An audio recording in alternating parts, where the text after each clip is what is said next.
Hi there everyone, it's Alex and welcome back to another Drummer Artistifer Studios. In this video, it is going to be part 2 of our project of working on a reliquary.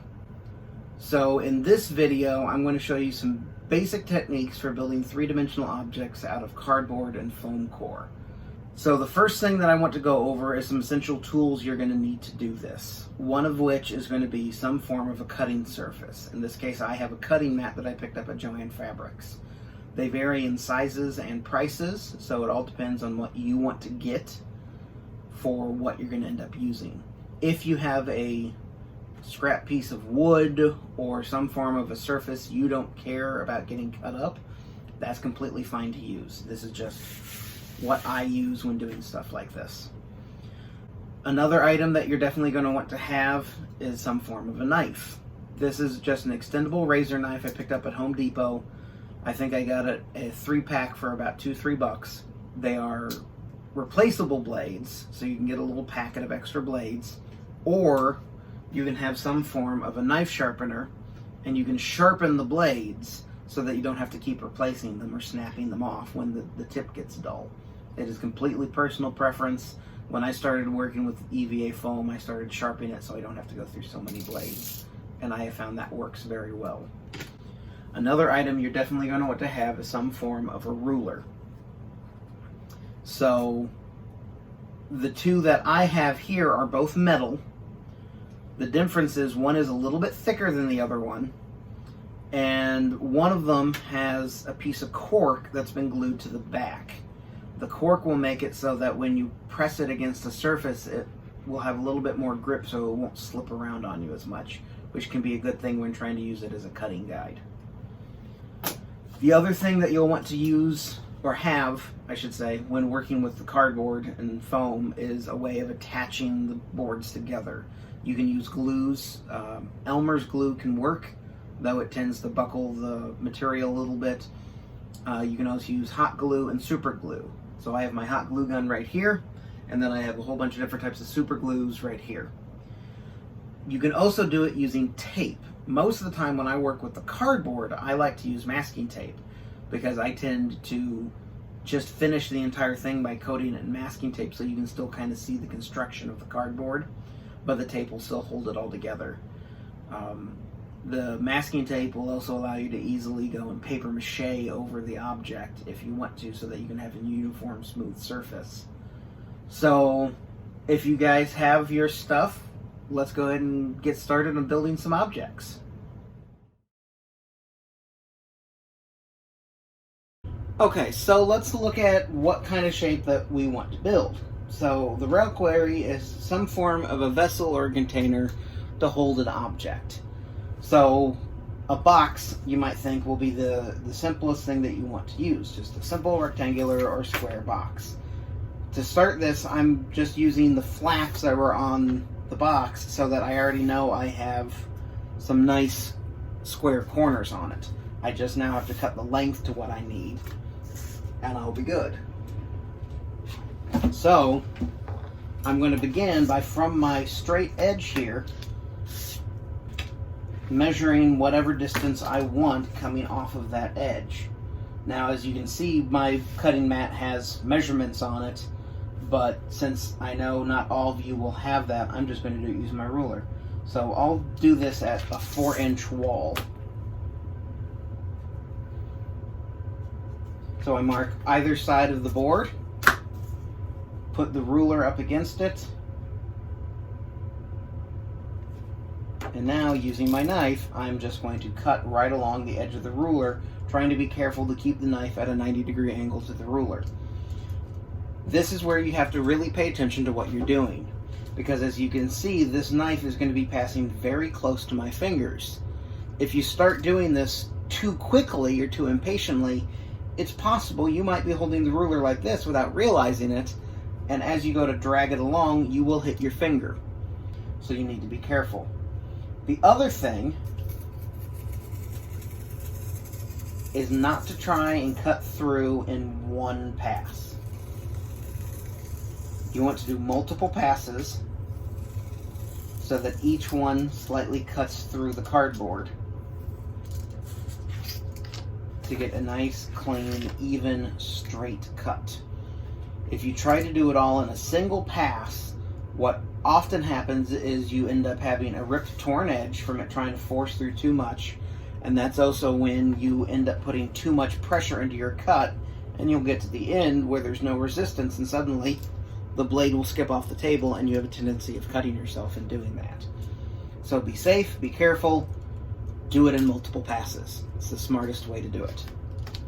So there's one piece cut. I will cut one more at the 4 inches, and then we will assemble the walls of the box.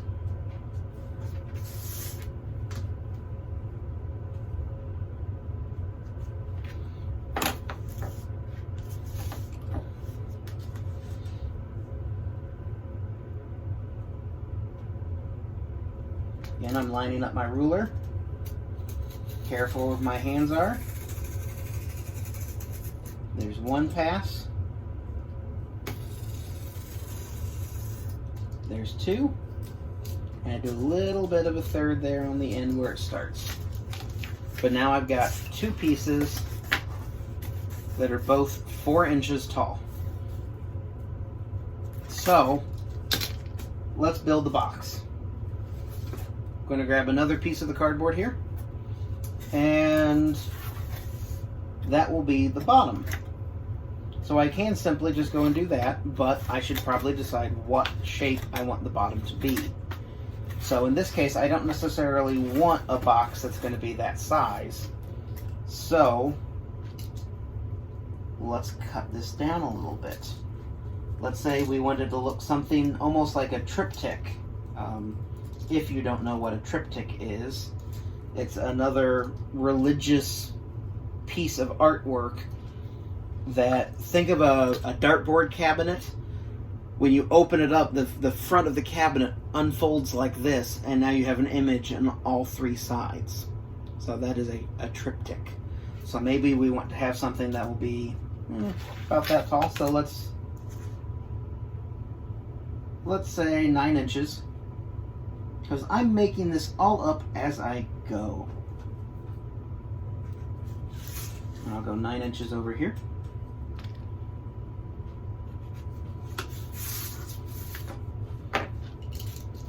And you see, because I'm using the ruler method, I'm not bothering to draw a line and connect it. That's just an extra step to mess with. And then let's clean this off and make it at an even 5.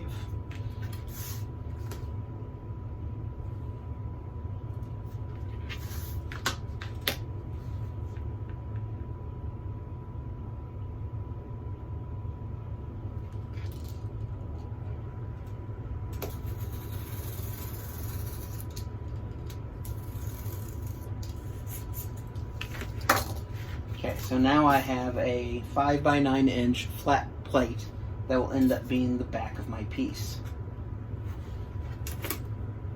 So there's 2 walls, and I can end up cutting this down to fit there if I wanted. It's a little bit shorter, but it means I can just come in and shorten my wall a little bit, which I actually think I might end up doing. So I think I'll cut this down to be a 2-inch strip, and then I can use one piece for both sides. And then I could use this for the bottom and top. There are my 2 pieces. They are not perfectly even, but what I can do now is just lay them up next to each other, put the ruler right on top of the shorter one, so I've got a little bit of that overhang.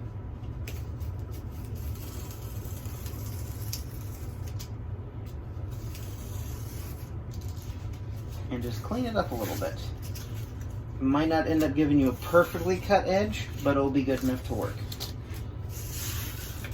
So, there are my walls. I can now choose to glue them on, I can tape them on, whatever. Now, looking at this, what I think I might actually do is, let's actually cut this in an arc. So that way we can have a curved top to it. To do that, you can use a compass, or you can find something that is pretty close to what it is. This just happened to be almost perfect. And I'm going to trace around it. On the edges, I'm just keeping my marker a little bit farther away so that they go all the way to the edge of the piece. Now this one I obviously can't use a ruler for, but I'm just going to be very careful as I cut.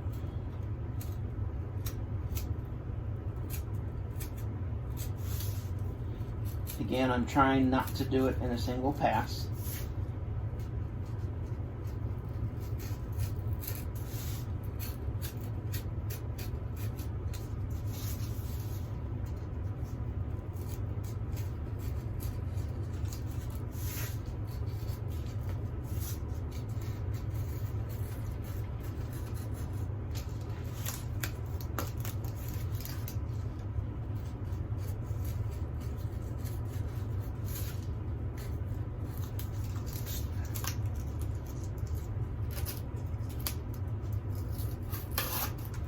And there we go.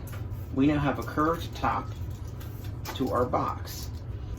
In order to follow the curve of the cardboard, you have to cut more on this piece to make it follow the curve. In woodworking, this is a term that is called kerfing, and it's where you take a thin strip of wood like this and run it on a table saw to put a whole bunch of little grooves in it, which will relieve stress and allow you to bend it around a curve. The simplest way of doing that using cardboard is using the corrugation in it, and that's the wave piece that's in between the two layers of paper. So I happen to have cut all of this stuff so that the corrugation runs in the direction I need it to. So I'm just going to put a little mark here of where the curve starts, and now I'm going to come along and on one side of the cardboard I'm going to put cuts in it, but I'm only going to cut through the top layer of paper, which will allow it to bend. And I'm going to do that in every single section.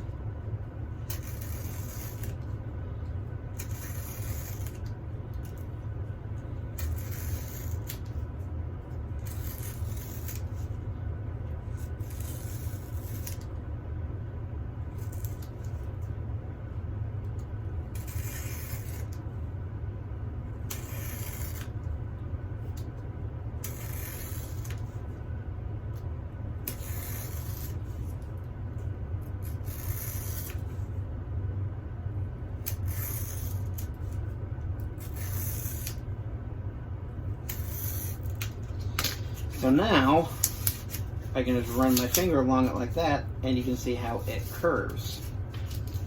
I'll come back in. Some of them might not have cut all the way, but we can easily fix that.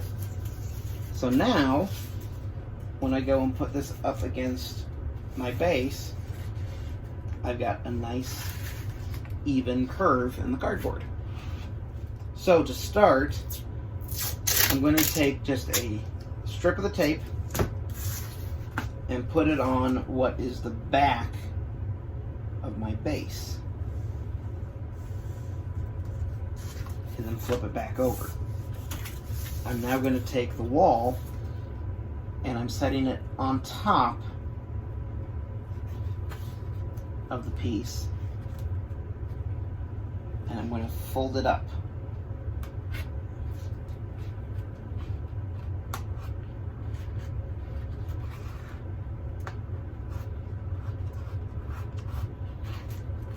Just like that. So that's just the start to get that wall up there. It keeps it at a nice, pretty close to 90-degree angle. As long as I keep all of my wall pieces cut at 90 degrees, if I do it the same way, when I get to putting the bottom piece in, I should be able to just bend it to fit so that the base will be a nice square, even base. Before I tape the top on, I'm going to go ahead and create the other wall so that I see where I need to cut them to make them match up. Okay, so I now have both walls on here. And as you can see, when I curve these over for the top, they overlap about 1 inch.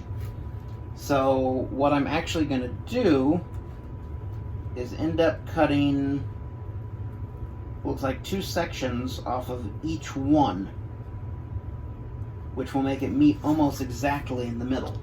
So I can either do that with my knife, or I can do it with a pair of scissors. Since it's already cut through, I don't have to worry about it pinching the cardboard any. So there's 2 pieces. And there's 2 pieces. And when I say 2 pieces, I meant 2 sections of the kerfing.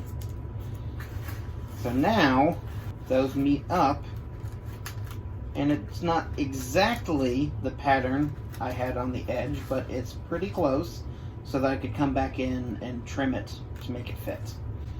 So, before I take those down to the base, I'm going to put a piece of tape on the back and tape them together.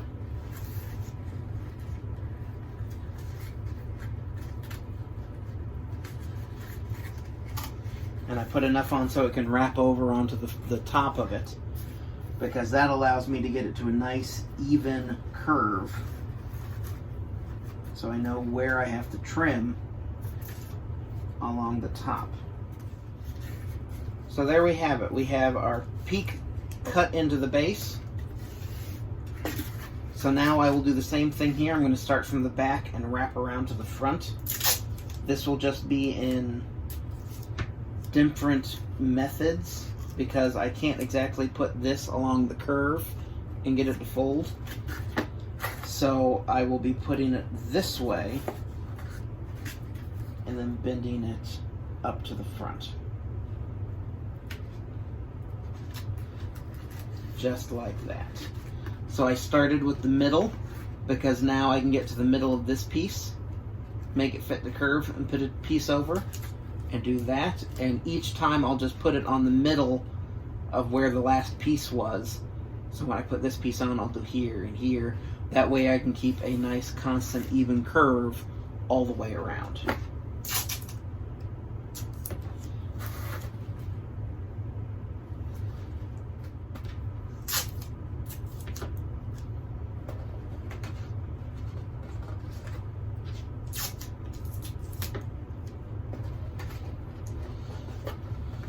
Okay, and there we have it. That is now all taped together. Barely any tape on the inside.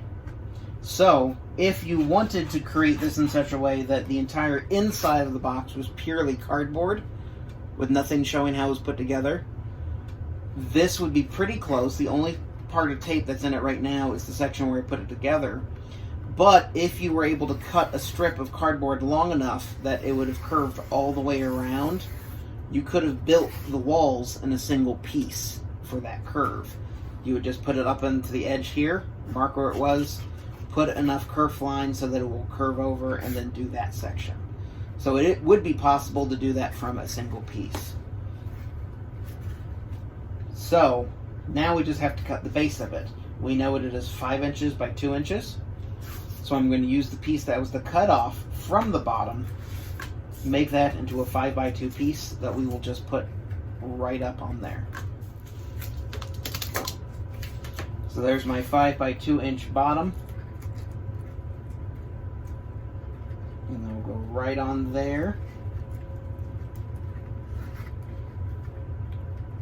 Just like that. So, because there's a little bit of a gap down here, I'm actually going to tape it onto the sides first before I do the base.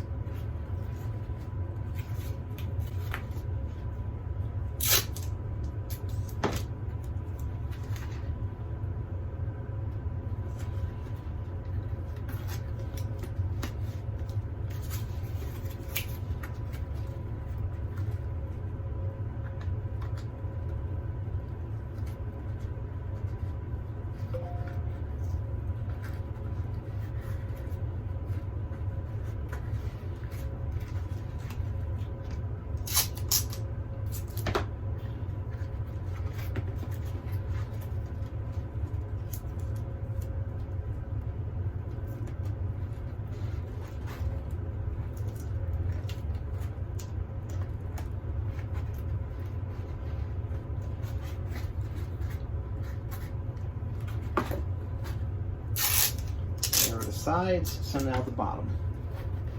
And then when I tape this together, I can kind of pinch it a little bit to bring it in and close that gap.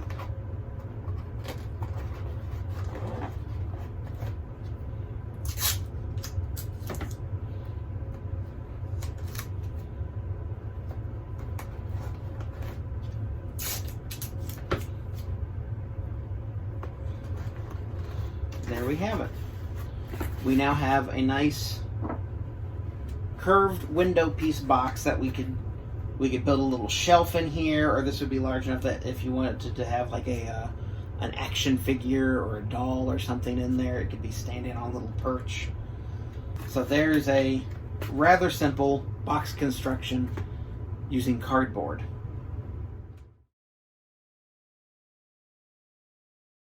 So a large difference between cardboard and foam core, if you've never really used it, is foam core is actually a solid piece of foam that has paper backing either side of it.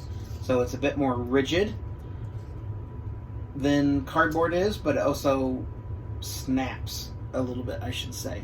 With cardboard, if you go and bend it, it'll just create a crease along the corrugation line.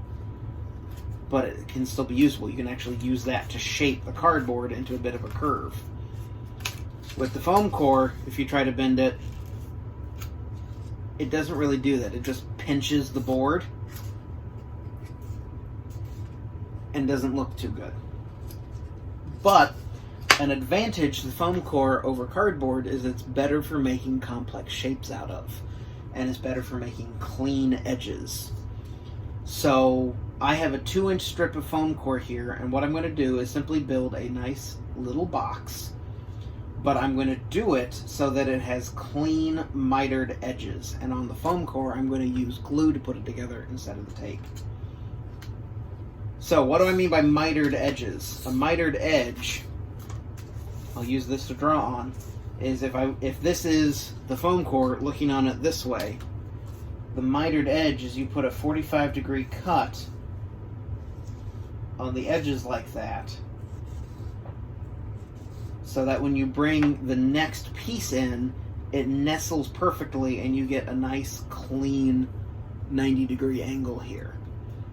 It's a way of making it a very clean look and a very nice constructed box. Most woodworkers will do construction this way so that when it's all glued together, there's no signs of pocket holes or screws or nails or anything like that. So to do that, I'm just going to cut a few small pieces. I'll do a 2-inch by 4-inch box.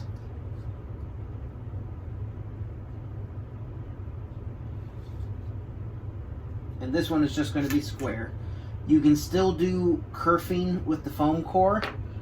You just have to make sure you put the lines in evenly, because you do not have the corrugation to follow.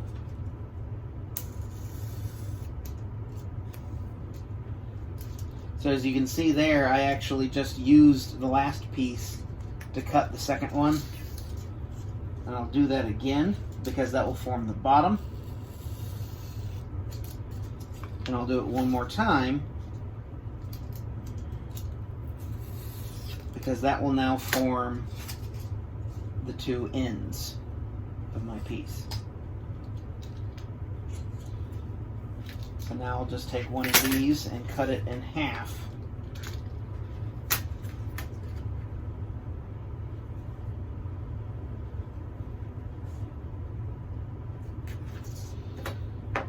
And these will form the ends of the box. Okay, so that essentially is going to be the box layout right there. So what I'm going to end up doing is cut my 45-degree angles on all of these sides. I'll leave the tops completely flush so that when everything goes together, it'll be a nice clean box. So a lot of this is all going to be the same. To do these cut edges, they'll be a little bit trickier. But what you do is you line your ruler up about roughly the width of the foam core. So I've got the width of the foam core showing here. And the tricky part is you have to do your cut at an angle so that you're following along the ruler and the tip is hitting the opposite corner from the ruler on the outside.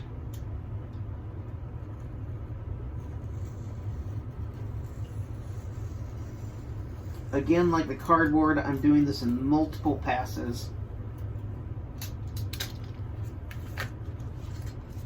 So there we go. An angled cut. So now if we do that on all the edges, when we go and put it together, it should form fairly clean edges. So now I will repeat on 2 more of the sides.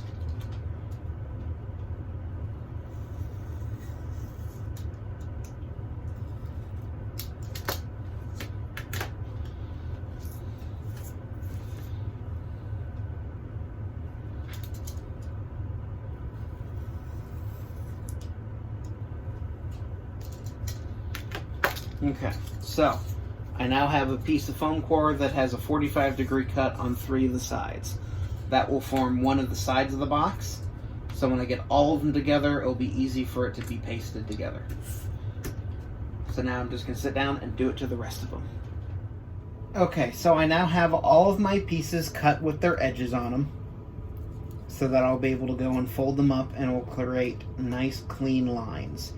I did end up having to go back in and move my ruler a little bit further in to get the exact angle I needed, but that's just going to be a trial and error that you guys have to do to make sure you get what you want for your box.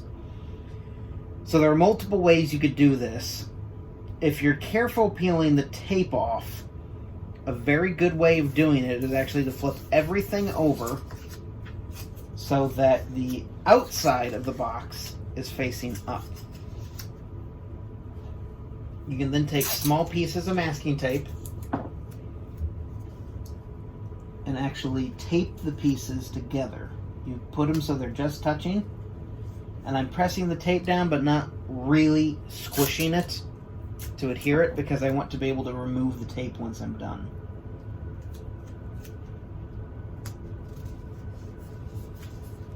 And I'm going to tape all 5 pieces together this way.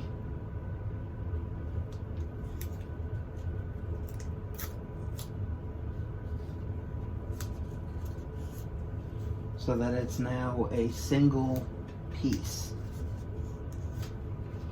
This will allow me to flip it over. I can now spread my glue along the seams and then fold the entire box up together just like that and put some tape on the corners to hold it.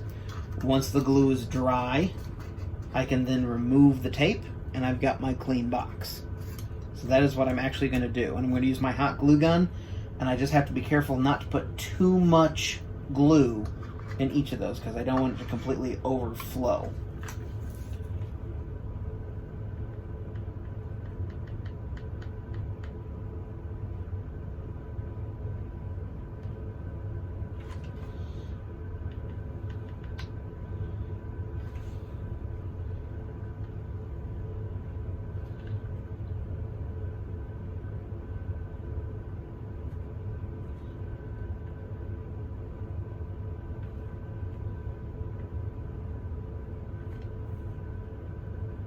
For these outside edges, I'm only putting glue on one piece,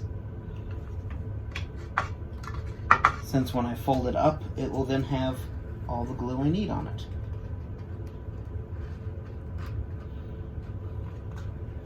Now also, doing it with hot glue, it actually cools long enough that I shouldn't have to put tape on the outside corners. I should just be able to hold it like this and it will dry on me.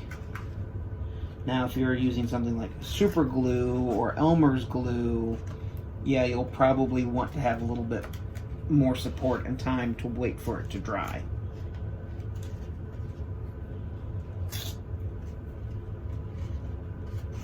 because my super glue is pretty much already dry to a point that it's holding itself up. So let's see if I can carefully remove this tape without ripping the paper.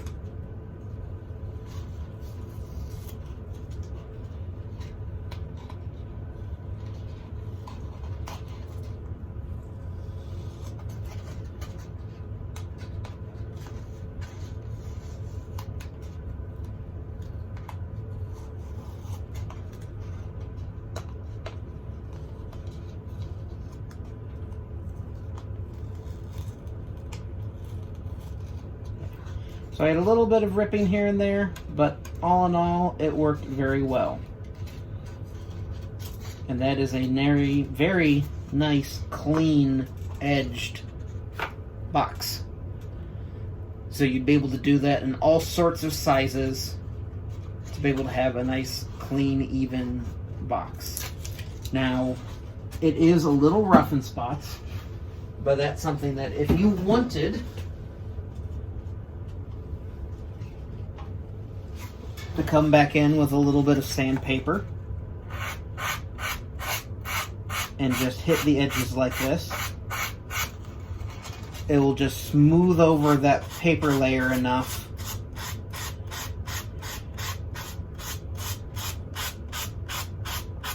to give you a much cleaner finish for the box.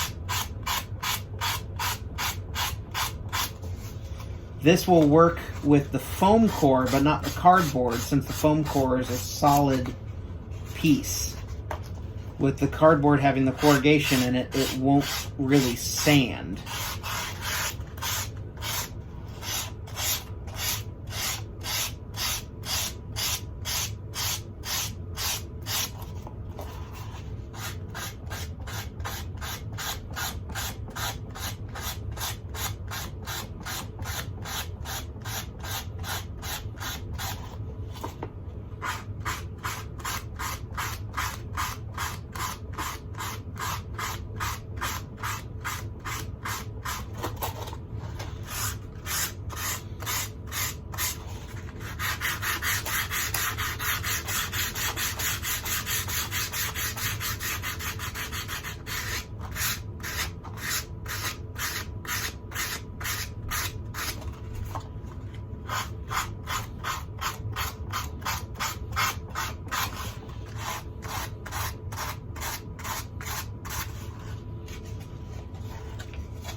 So there we have it, a nice, clean, rectangular box. Again, if you're doing some form of a small reliquary, there you go. Now, if you wanted to have a nice top that could go on this that was recessed in, so when it was together it was all flat, smooth, and even, you would do the exact same process, but you'd also do the miter edges on the top so that your top plate can just sit right down on it. But that is a simple box construction, both with foam core and with cardboard. So we've now gone and made 2 examples of boxes, one using foam core, one using cardboard. You are not limited by any means to simple shapes with these. You can do all sorts of stuff. I have made complex shapes with the foam or the cardboard that were helmets or complete domes. You can build almost anything out of this stuff. Down in the description, I will add a link to some patterns to create basic geometric shapes. So you should be able to, hopefully I'll find ones that you can just print out the templates that you can cut out to the shapes to be able to create whatever object you want. But hopefully this gave you some ideas, and we'll see what you guys come up with. I will probably, because I like the shape of this one, I think I will actually sit down and continue working with this piece to create a reliquary of my own to go right along with you guys. So the next one, I think I'm going to do a video on how to do some simple work with EVA and craft foam, and that could be used for maybe sheeting this out so that you have a different finish to it once it's done, and it will hide all the tape and everything. And then I will also eventually be doing a video that is some basic paper mache work. So as always, I'm Alex. This has been Drummer Artistifer Studios. See you guys next time.